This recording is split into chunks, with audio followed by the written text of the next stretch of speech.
Hey everyone, it's Pete from Videoville Villages. Welcome back to the channel. Today I've got a little treat for you. I want to share my brand new designs, which is Nancy's house from Nightmare on Elm Street Part 1 and from Part 3. Let's take a closer look. The old boiler room hummed a bone-deep dread that had nothing to do with the clanking pipes. Nancy Thompson's heart hammered a frantic rhythm against her ribs, mirroring the distant clang of metal on metal. She clutched a kitchen knife, its familiar weight a cold comfort against the oppressive heat. Every shadow stretched and twisted, haunted by the memory of a voice that had slithered into her dreams and stayed there. It had started with Tina, then Rod. The nightmares were the same. A shared terror of a man with a tattered fedora and a glove with razor-sharp knives for fingers. His name was Freddy. Freddy Krueger. He didn't just haunt their sleep, he hunted them in it. And what happened in the dream happened for real. The line between sleep and wakefulness had dissolved, leaving them trapped in a waking nightmare. Nancy's friends were gone, their lives snuffed out by a boogeyman from a forgotten past. Her own parents, so quick to dismiss her fears as teenage angst, were now just as terrified as she was. The house, once a safe haven, was a fragile cage. The only way to beat him, she realised, was to pull him out of his world and into hers. With a final desperate breath, Nancy closed her eyes. The humming of the boiler room faded, replaced by the eerie sing-song rhyme of children on the skipping rope. The rusty pipes of her father's boiler room were now the slick dripping pipes of Freddy's domain. The air was thick with the stench of decay and burned flesh. He was there, a silhouette in the dim light, his clawed glove scraping against the wall.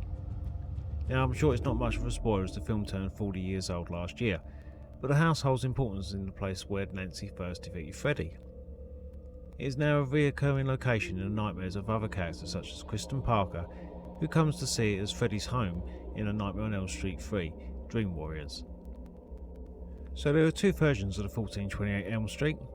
Nancy's house is from the first film, freshly painted with a well-tended lawn and beautiful rose bush that creeps up into the trellises. Then we have Freddy's house, which is quite the contrast. Weathered paintwork stained with dirt and grime, the garden is overgrown and all the windows have been boarded up. It looks abandoned, but an evil presence still lives within.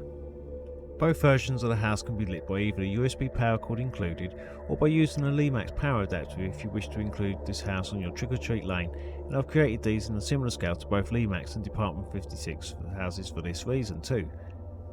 The dimensions for 1428 Elm Street are 7.5 inches wide by 7 inches high and 9.5 inches deep.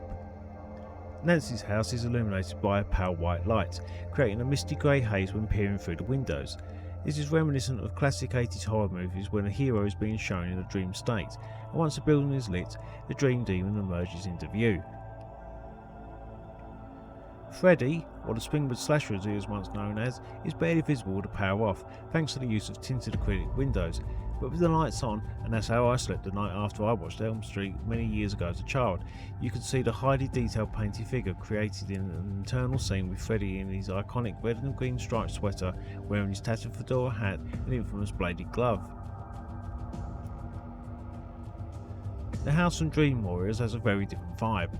Opting for a more foreboding feel, I went with the intense red that pierces through the boarded windows, and that bright red lighting was very in keeping with the film's portrayal of Krueger in his boiler room. And I'm really pleased with how the door glows. The red door is pretty iconic to the Elm Street series, and I thought it had always been red, as did many others, a Mandela effect that has raged into many a Reddit chat room. I even had to re-watch the first film to double check the pictures I had seen online when using them as a reference for designing these models. I thought for sure that the door had always been red and never blue. If you would like one or both of these houses, you can do so by clicking the links in the description of the video, which will take you to either my eBay or Etsy shop. They are priced differently between the two sites. This is due to the high fees that Etsy charges, but please check both sites, especially if shopping from outside the UK, as I use eBay's global shipping program. Thank you for watching the video today, and as always, if you like what you've seen, hit the like button and maybe subscribe too. It's completely free and it really helps the channel. Now before I go, did you know that Freddy Krueger was based on real life accounts of people seeing the Hat Man? The Hat Man is apparently a type of shadow person. The experiences of seeing the Hat Man often coincide with sleep paralysis, periods of sleep deprivation, and if you'd like to know more about the Hat Man, I've included a link in the description of that too. Until next time, whatever you do, Don't fall asleep.